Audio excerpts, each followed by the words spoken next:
Naghahanap ka ba ng bagong adventure na madediscover at para minsan din makaiwas sa mental stress na dulot ng trabaho? Tara, sabahan niyo ko papuntang norte sa probinsya ng La Montañosa o Mountain Province.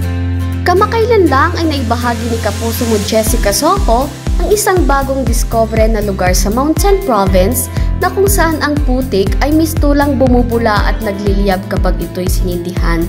Ito ang tinaguriang mabarutbut boiling mud na di umano'y sobrang yaman sa methane gas na posibleng magbigay yaman sa lugar kapag ito ay mapaunlad.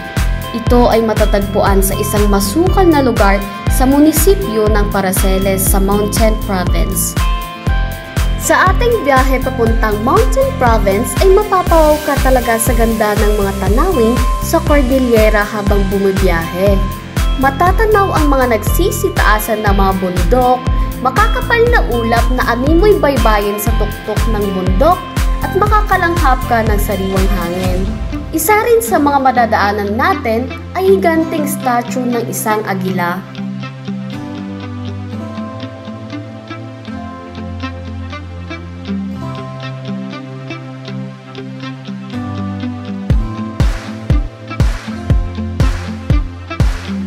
Pagdating natin sa sentro ng poblasyon ng Paraceles Mountain Province, ay muli tayong magbabiyahe ng mga 15 minutos papunta sa lugar na kinaroroonan netong mistulang kumukulong putik.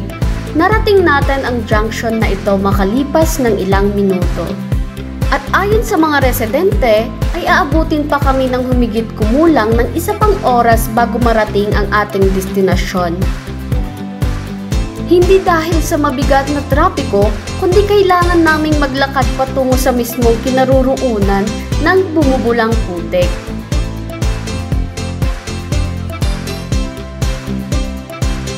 Para sa kaalaman ng mga gustong bumisita, ay hindi po maayos ang kalsada mula sa junction na ito patungo sa bumubulang putik.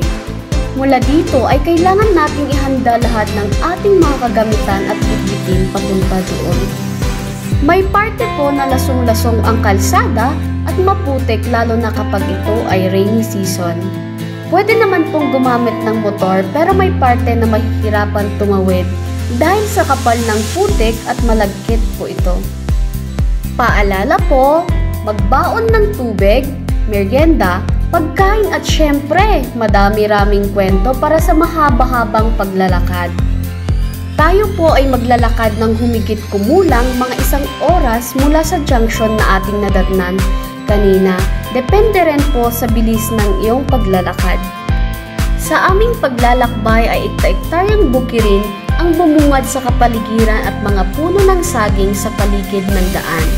Sa aming pagpapatuloy ay wala kaming madaan ng signages, kaya mainam po na magsama kayo ng taga dito mismo para may magsilbing guide sa saktong lokasyon ng boiling mud.